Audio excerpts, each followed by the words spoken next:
Buenos días, hermanos. Dios les bendiga. Segunda de Samuel, capítulo 22, versículo 2 al 4 dice: El Señor es mi roca, mi fortaleza y mi salvador. Dios, la roca en quien me refugio, mi escudo y mi salvación, mi asilo y mi amparo. Él me libró de los violentos. Invocaré al Señor, que es digno de ser alabado. Él me salvará de todos mis enemigos. Me encanta la parte que dice, es digno de ser alabado.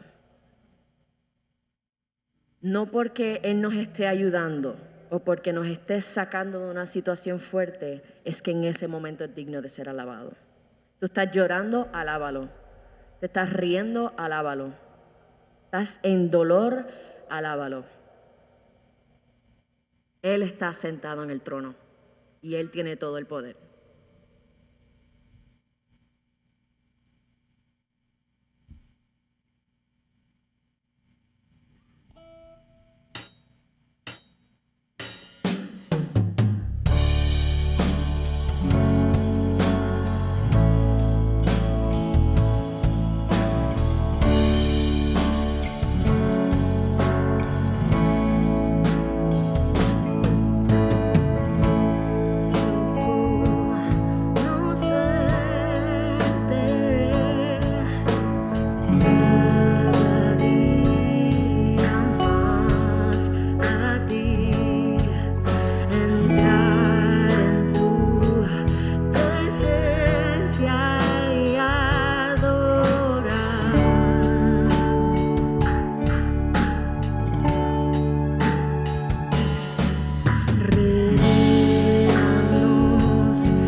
Al que está sentado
Señor. Qué poderoso eres, Padre amado. Gracias, Padre. Vamos a juntos leer el famoso salmo que estamos practicando. Vamos a verlo aquí.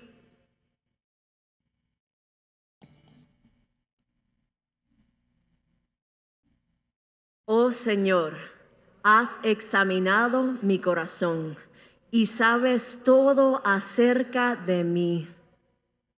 Sabes cuándo me siento y cuándo me levanto. Conoces mis pensamientos, aun cuando me encuentro lejos. Me ves cuando viajo y cuando descanso en casa. Sabes todo lo que hago. Sabes lo que voy a decir, incluso antes de que lo digas, Señor. Vas delante y detrás de mí. Pones tu mano de bendición sobre mi cabeza. Semejante conocimiento es demasiado maravilloso para mí. Es tan elevado que no puedo entenderlo. Jamás podría escaparme de tu espíritu. Jamás podría huir de tu presencia. Si subo al cielo, allí estás tú. Si desciendo a la tumba, allí estás tú. Si cabalgo sobre las alas de la mañana, si habito junto a los océanos más lejanos, aún allí me guiará tu mano y me sostendrá tu fuerza. Amén. Podría pedirle a la oscuridad que me ocultara y a la luz que me rodea que se convierta en noche. Pero ni siquiera en la oscuridad puedo esconderme de ti. Para ti la noche es tan brillante como el día. La oscuridad y la luz son lo mismo para ti. Tú creaste las delicadas partes internas de mi cuerpo y me entrejiste en el vientre de mi madre. Gracias por hacerme tan maravillosamente complejo. Tu fino trabajo es maravilloso, lo sé muy bien. Tú me observabas mientras iba cobrando forma en secreto, mientras se entrejían mis partes en la oscuridad de la matriz. Me viste antes de que naciera. Cada día de mi vida estaba registrado en tu libro. Cada momento fue diseñado antes de que un solo día pasara. Qué preciosos son tus pensamientos acerca de mí, oh Dios. No se pueden enumerar. Ni siquiera puedo contarlos. Suman más que los granos de la arena. Y cuando despierto, todavía estás conmigo. Amén. Gracias, Señor, porque tú siempre estás con nosotros. Tú siempre estás con nosotros. Alabamos.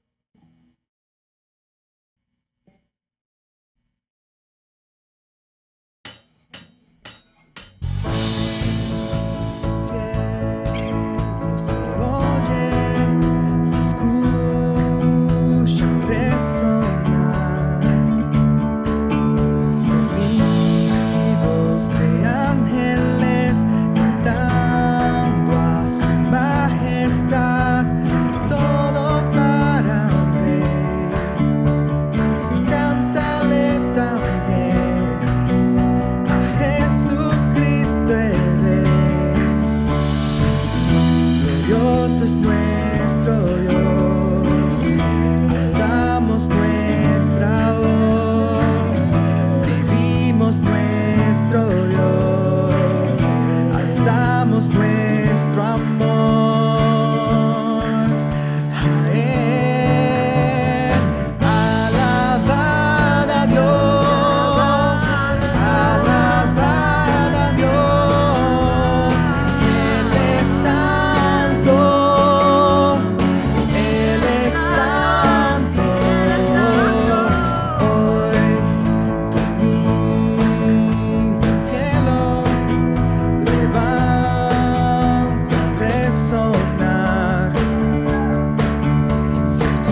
Señor.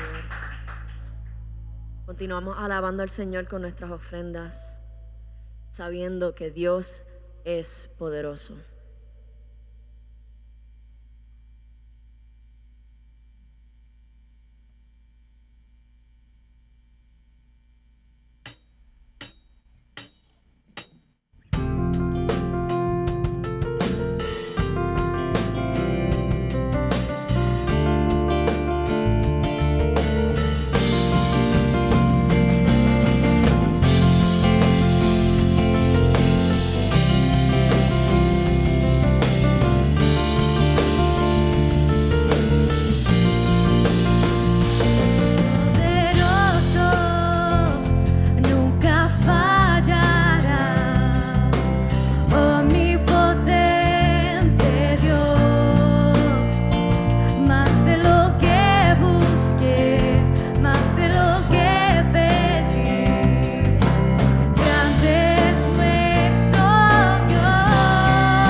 Señor, gloria al Señor. No tienes que parar de adorar.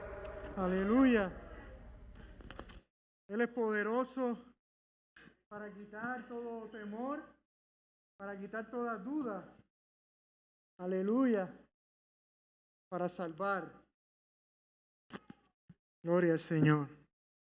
Aleluya. Dios les bendiga. Amén. Qué bueno ver, tengo problemas con esto hoy. Qué bueno ver la iglesia, el templo repleto. Aunque nos preocupa, ¿verdad? Pero es un doble sentimiento de preocupación y a la misma vez de alegría. Él está con nosotros, amén. Vamos a predicar la palabra del Señor.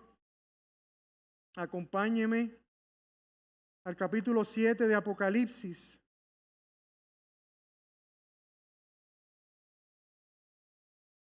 Si puede hacerlo de pie, mejor.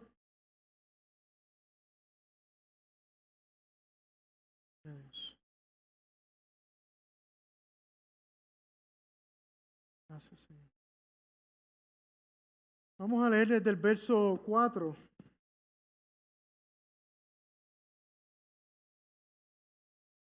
Gloria a Dios. Amén. Apocalipsis 7, verso 4, leemos en la Nueva Traducción Viviente.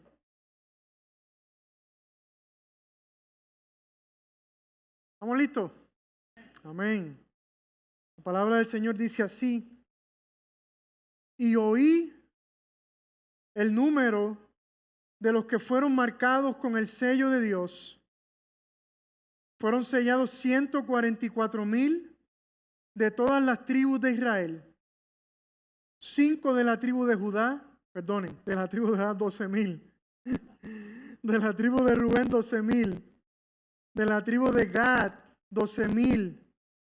De la tribu de Aser 12,000. De la tribu de Neftalí 12,000. De la tribu de Manasés 12,000. De la tribu de Simeón 12,000. De la tribu de Leví 12,000. De la tribu de Isaacar 12,000. De la tribu de Zabulón 12,000. De la tribu de José 12,000. De la tribu de Benjamín 12,000. Después de esto, vi una enorme multitud de todo pueblo y toda nación, tribu y lengua, que eran tan numerosas que nadie podía contarla. Estaban de pie delante del trono y delante del Cordero. Vestían túnicas blancas y tenían en sus manos ramas de palmeras. Aleluya. Señor, agradecido de tu presencia en medio nuestro. Agradecido, Señor, del privilegio de tenerte con nosotros. La bendición de poder llamarnos tu familia, el nuevo Israel, tu pueblo escogido, tu pueblo amado, por el quien lo diste todo, tu vida, tu sangre. Dejaste a un lado tu gloria y viniste a este mundo. Metiste las manos en el lodo, nos sacaste. Y hoy podemos como iglesia y como pueblo celebrar tu salvación, celebrar tu amor, celebrar tu gracia, celebrar tu misericordia, Señor. Gracias. Bendícenos en esta hora, como ya lo has hecho durante el devocional. Hemos elevado alabanza a ti, hemos derramado nuestros corazones, hemos adorado con libertad al Dios que nos ha hecho libres. Te pido que tu palabra ahora sea ese alimento que nuestras almas necesitan, ese alimento, esa nutrición que necesitamos para seguir adelante, para mirar al invisible, continuar siéndote fiel, obedeciéndote y amándote, Señor. Bendice a tu iglesia en esta hora, en el nombre de Jesús. Amén. Pueden sentarse.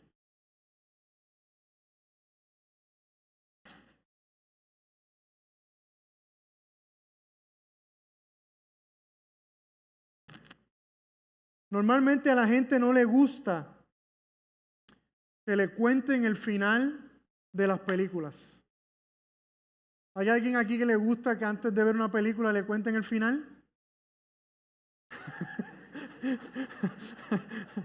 Sí, hay 2 o 3 por ahí que son especiales, Pero en general, ¿verdad? Normalmente no nos gusta que nos cuenten el final de las películas, porque si lo hacen, pues uno pierde como el interés, ¿verdad? Ya sé el final, ya, ¿para qué verla? Ese elemento de sorpresa es importante para el mundo de las películas y de las historias.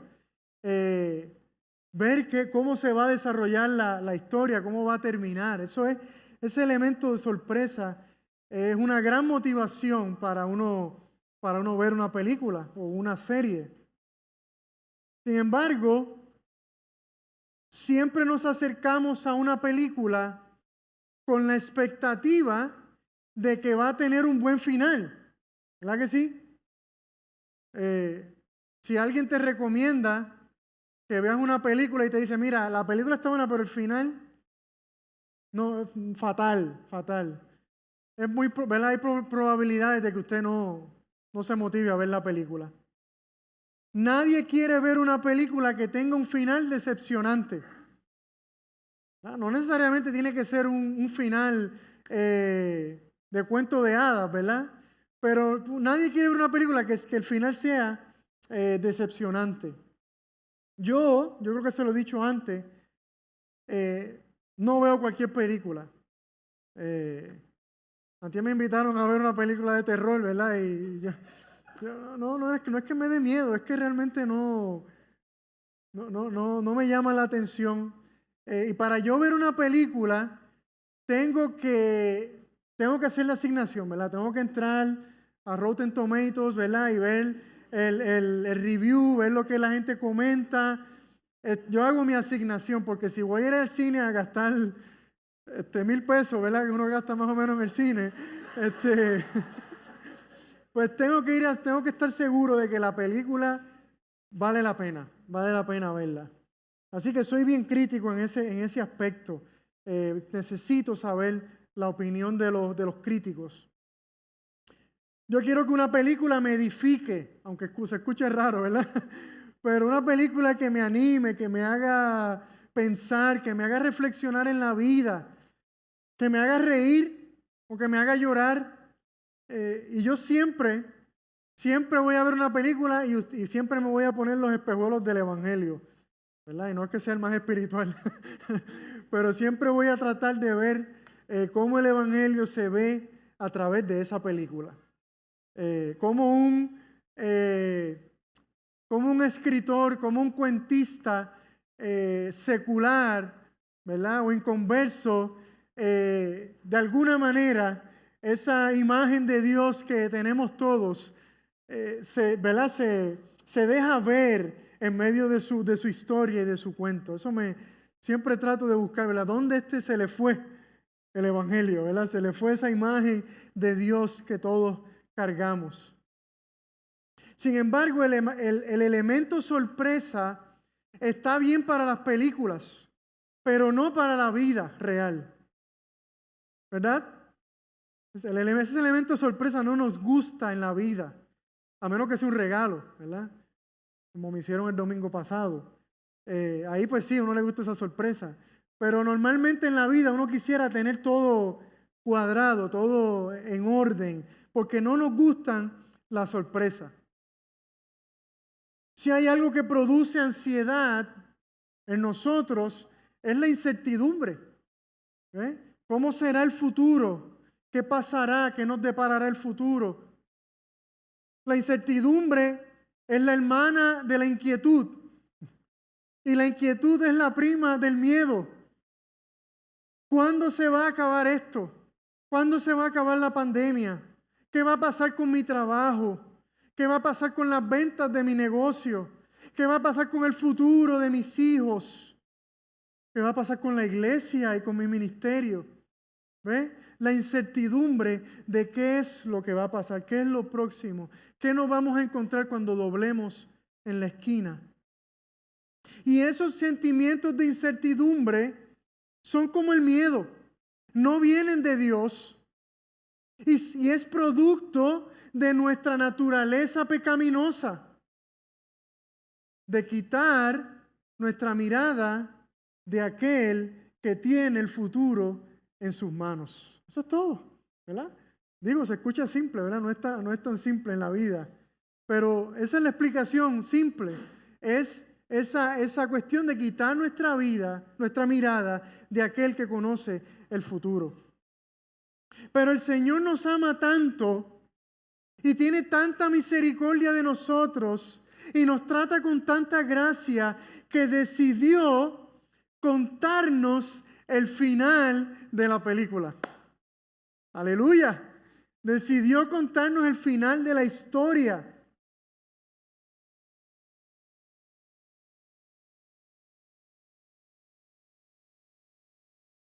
Lucas, capítulo 10, verso 21, dice: en esa misma ocasión, Jesús se llenó del gozo del Espíritu Santo y dijo: oh Padre, Señor del cielo y de la tierra, gracias por esconder estas cosas de los que se creen sabios e inteligentes y por revelárselas a los que son como niños.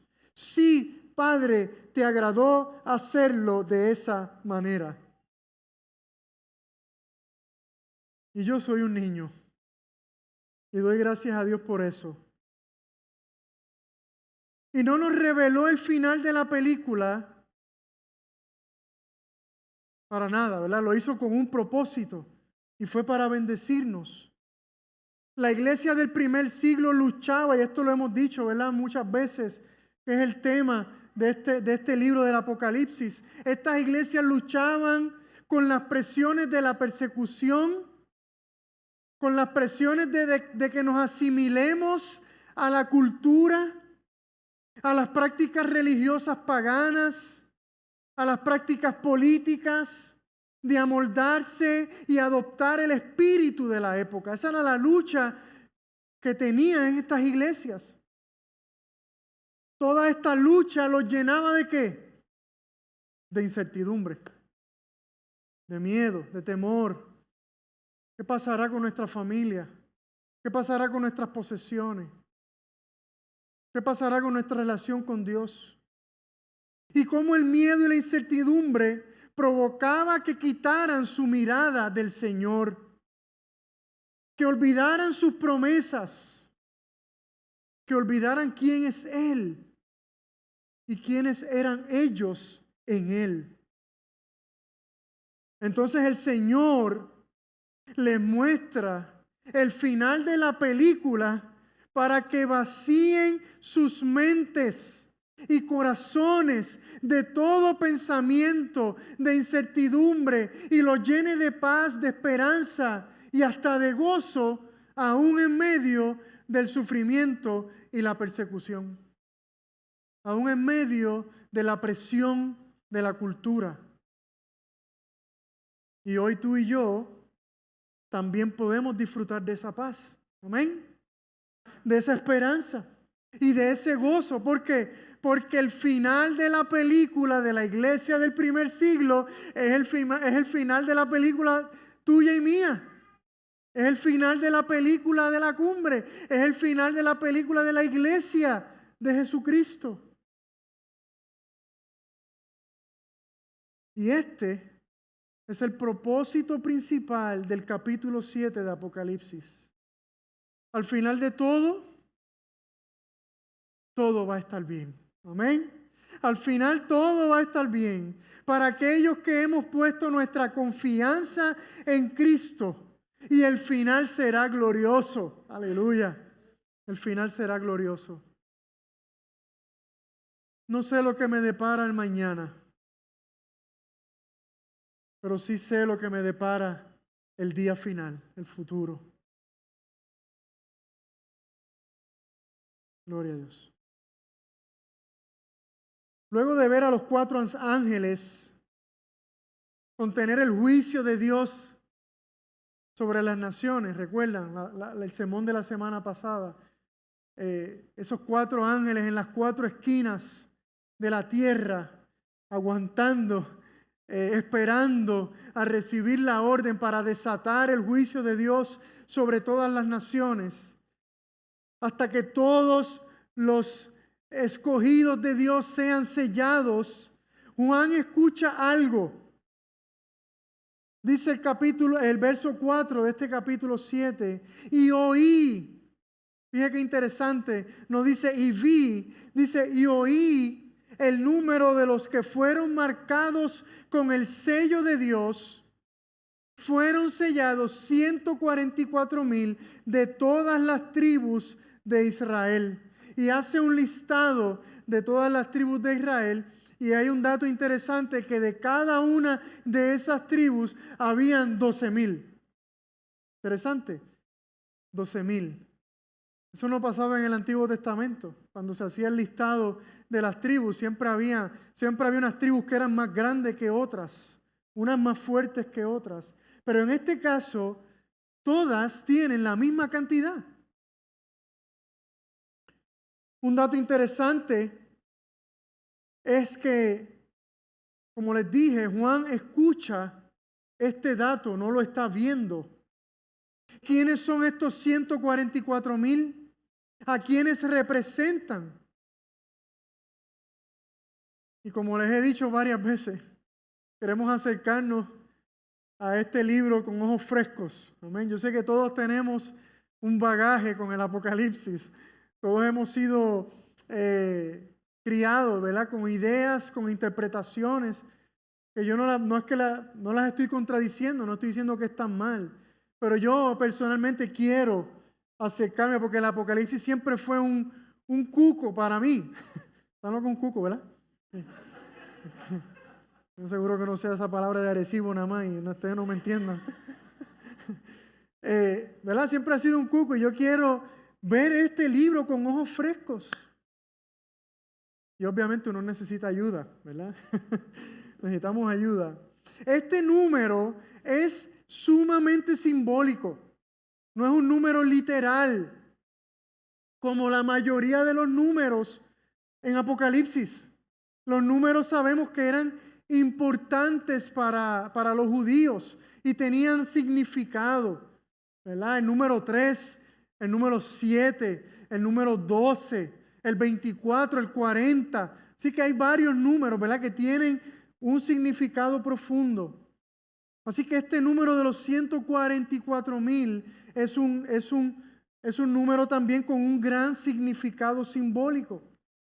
Hay comentaristas que dicen que el 12 es un número importante, significativo y muy importante en Apocalipsis.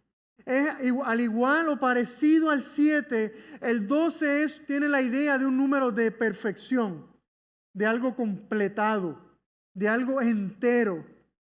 Así que vamos a ver, ¿verdad? Mientras sigamos estudiando el libro, vamos a ver otros elementos con este número 12. Por ejemplo, la mujer con 12 estrellas en la cabeza, las 12 tribus de Israel, como ya les mencioné, la muralla de esa ciudad eterna tiene 12 puertas y tiene 12 fundaciones, cimientos.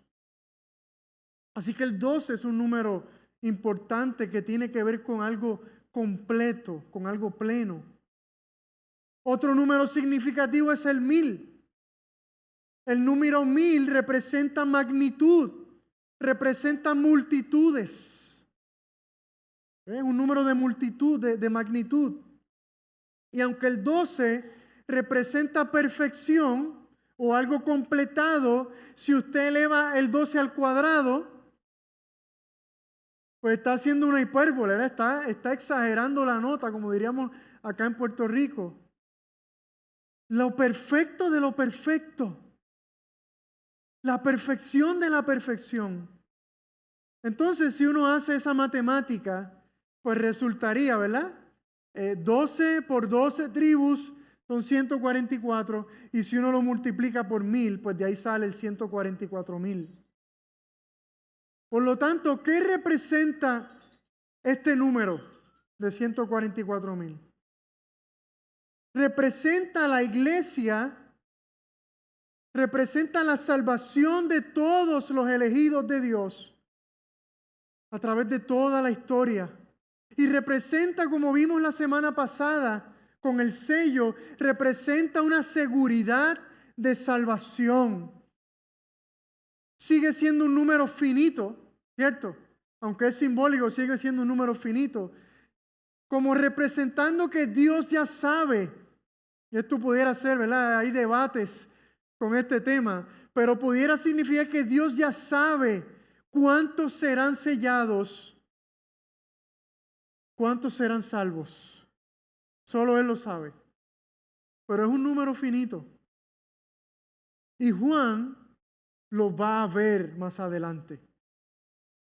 También representa que los elegidos de Dios, aunque es un número finito, también puede representar que es una multitud, son muchos.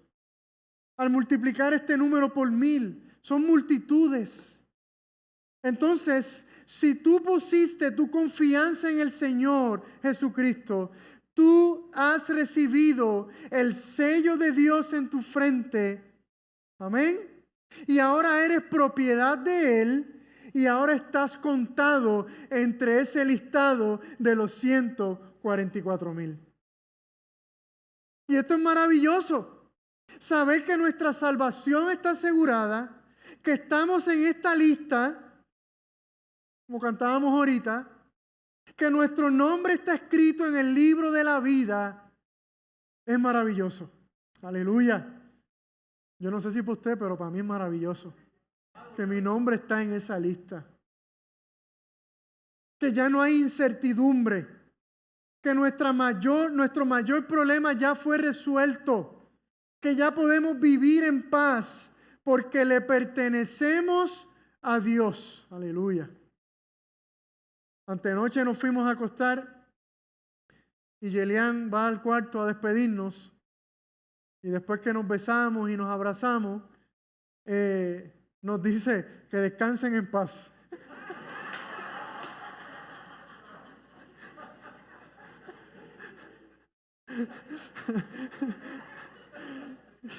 Y yo, ¿qué tú dices, muchacha? ¿Cómo que descansemos en paz? Pero después me puse a reflexionar. Y le di, yo no sé si se lo dije o lo pensé, pero sí, que descansemos en paz. Que descansemos, eso mismo es. Que descansemos en paz. Porque esto no es cuestión del día que nos muramos. Esto es cuestión del hoy. Amén. Hoy descansamos en paz porque descansamos bajo su regazo y su salvación. Aleluya.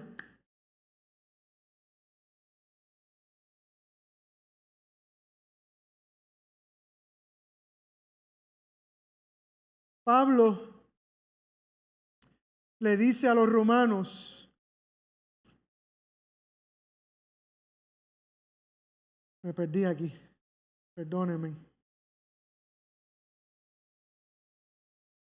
Ya no hay condenación para los que pertenecen a Cristo Jesús.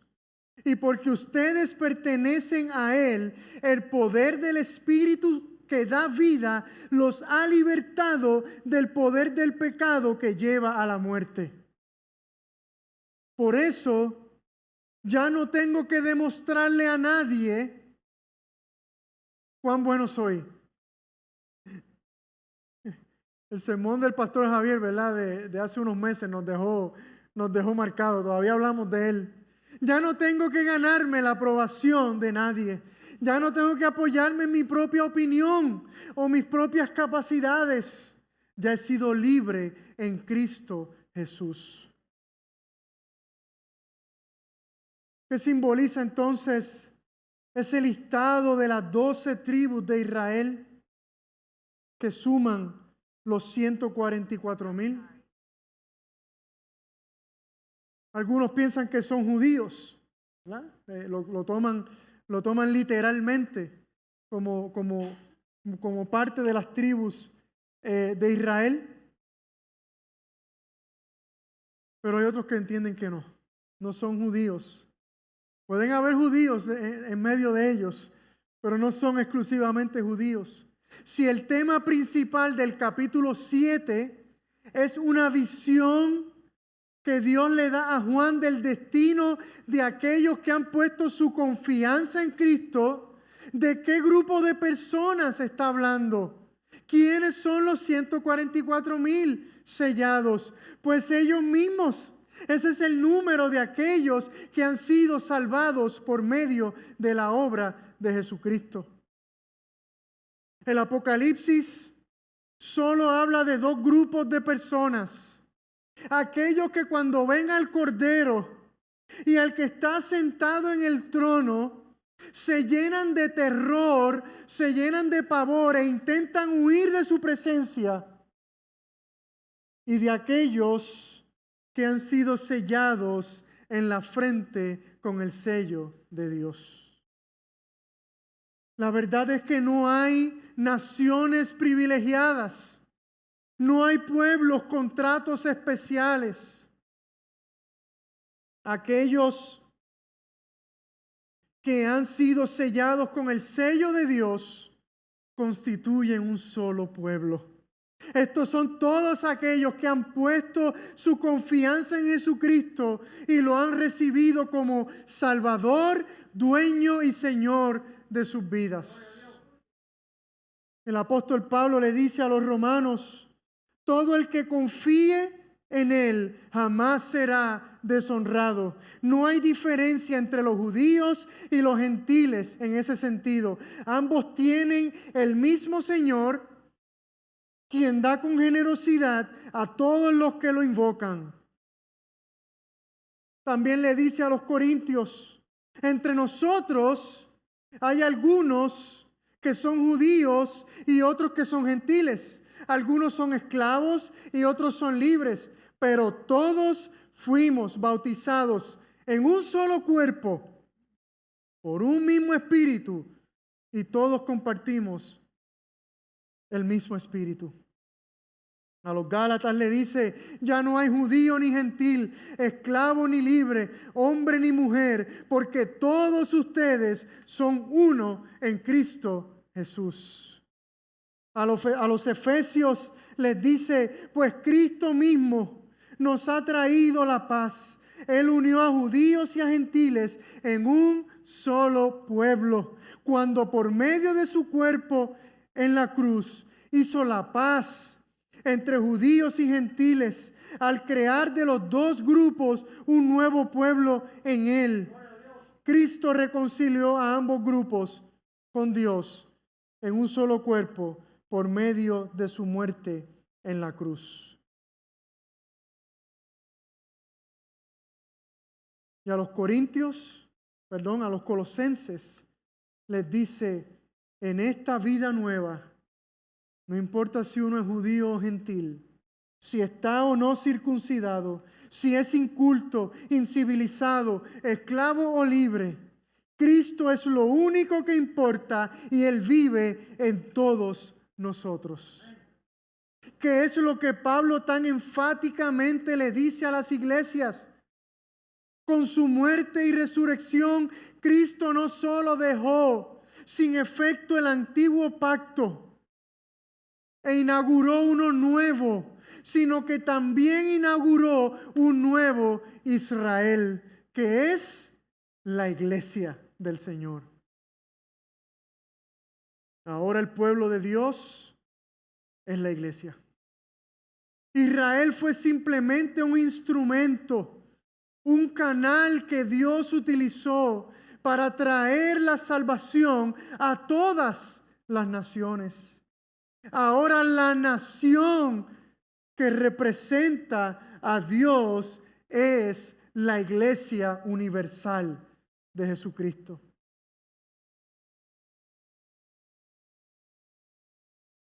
Si los judíos no se rinden delante del Cordero, su destino será la ira de Dios. La iglesia no era el plan B de Dios. La iglesia era el plan A de Dios. La iglesia es el cumplimiento de la promesa que Dios le hizo a Abraham en la antigüedad. Y mediante tu descendencia, todas las naciones de la tierra serán bendecidas. De esto es precisamente de lo que habla el capítulo 7, amados y amadas, del cumplimiento de esa promesa.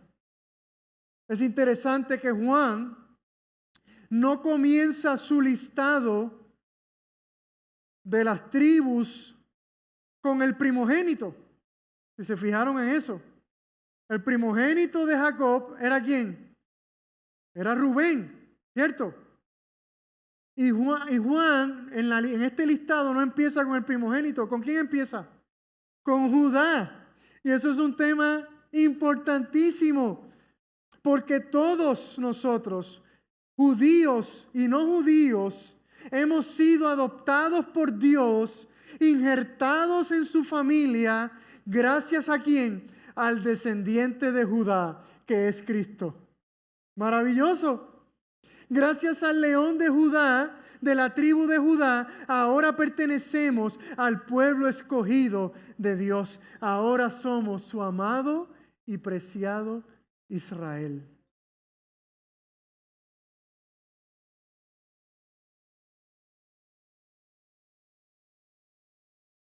Otro aspecto importante es que este listado de las tribus también representa, como ha sido formulado, parece a como se formulaban los censos en la antigüedad. Cuando el rey tenía que salir o el pueblo tenía que salir a la batalla, lo primero que el rey hacía era un censo. ¿Se acuerdan? Hacía un censo de con cuántos soldados yo cuento. Y mandaba a los líderes, a todas las tribus, a hacer esos censos. Así que la estructura con que está esta lista es parecida a ese censo, a esos censos que hacían los reyes de la antigüedad. Y un ejército de 144,000 tropas es un cospe de ejército, ¿verdad que sí? Es un tronco de ejército en la antigüedad. Era un ejército poderosísimo. Por lo tanto, este listado de 144,000 sellados no son otra cosa que el ejército del Dios viviente. Tú y yo somos parte de ese ejército. Pero nuestras armas no son físicas.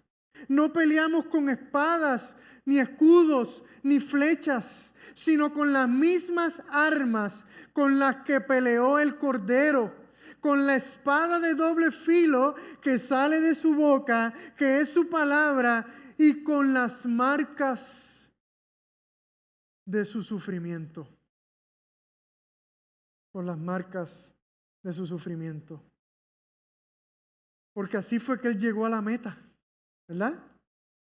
Con la espada, con su palabra y soportando el sufrimiento, llegó a la meta. ¿Y tú y yo, cómo llegaremos a la meta? De la misma manera, soportando el sufrimiento, perseverando en la fe y con la palabra como nuestro estandarte.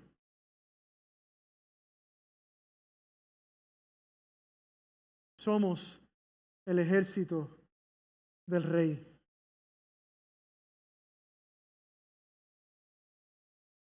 Y no es que vamos a pelear en el futuro. Es que Dios nos llama a pelear en el presente. Somos el ejército. No seremos, somos el ejército de Dios. Con su palabra como nuestro estandarte y soportando el sufrimiento. Por eso el rey, el Cordero, le voló la cabeza a los líderes religiosos. Porque ellos esperaban a un rey poderoso, con armas, con ejército. Y el rey que se presentó ante ellos, un rey vulnerable, entregó su vida por muchos. Juan primero escucha el número de los sellados y luego tiene la visión de quiénes son ellos.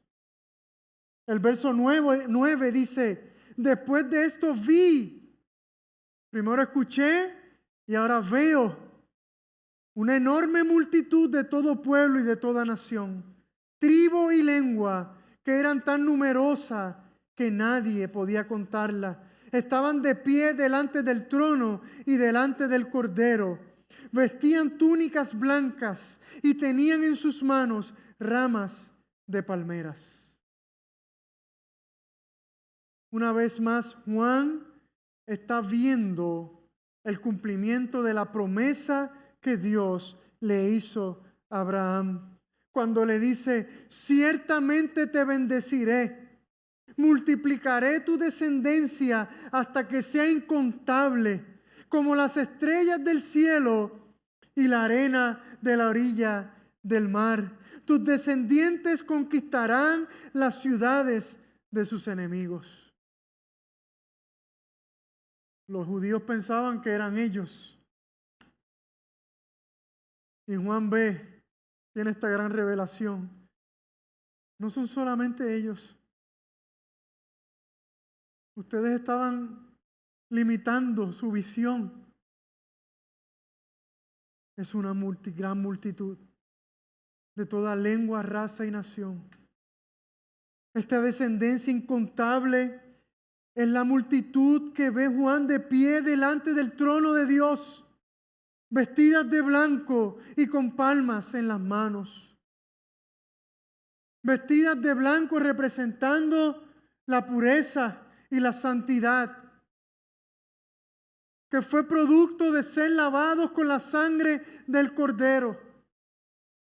Y con palmas en las manos, representando una acción de alegría, de gozo y celebración. Juan está utilizando un método de enseñanza muy común para los judíos, que era la repetición. Y a la misma vez la repetición y la ilustración de otros aspectos de una misma cosa. Para aumentar su valor. Los 24 ancianos, los mártires que están debajo del altar, los 144,000 que han sido sellados en la frente y la gran multitud que está de pie delante del trono de Dios. Todos son imágenes de la misma cosa o de la misma gente, el pueblo de Dios. El pueblo comprado por su sangre desde la fundación del mundo para sí mismo y para su gloria. Aleluya. Nosotros, que no éramos nadie, que éramos polvo, que le pertenecíamos a otro dueño, hemos recibido la gracia para venir a ser parte de la familia de Dios. Y ese es nuestro gozo. Esa es nuestra alegría, iglesia. No son las cosas de este mundo. Es que ahora le pertenecemos a otro dueño. Y ahora tenemos un padre. Ahora tenemos una familia. Ya no tenemos que afanarnos por lo que traerá el mañana. Ya no tenemos que vivir atemorizados y confundidos como vive el mundo. Ya no tenemos que vivir en incertidumbre. Conocemos el final de la película. Aleluya. En esa película ganan los buenos. Mejor dicho, gana el bueno y nosotros estamos en su bando.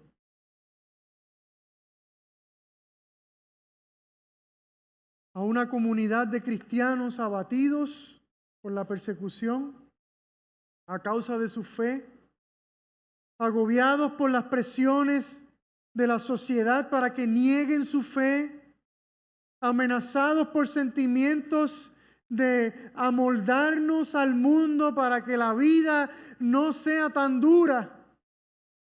Dios le dice: perseveren hasta el final. Cobren ánimo, llénense de esperanza, no quiten su mirada del blanco, miren el final de la película. Vale la pena continuar en la carrera, aunque sea dura, porque su destino ya está escrito. Aleluya.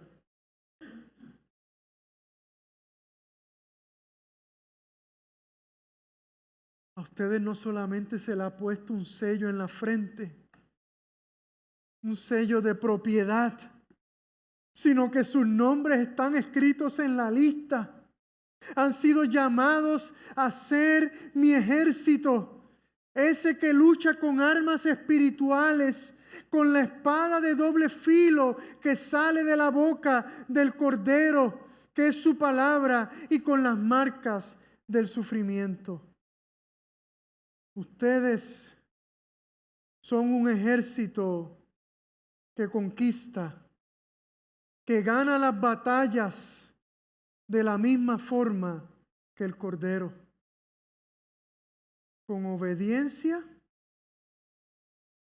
con sometimiento al Padre y con temor reverente a Él. Aleluya. Esas son nuestras armas, amados y amadas. Obediencia al Padre, sometimiento a Él y temor reverente. Así fue que luchó nuestro Señor. Y así es que Él espera que tú y yo luchemos.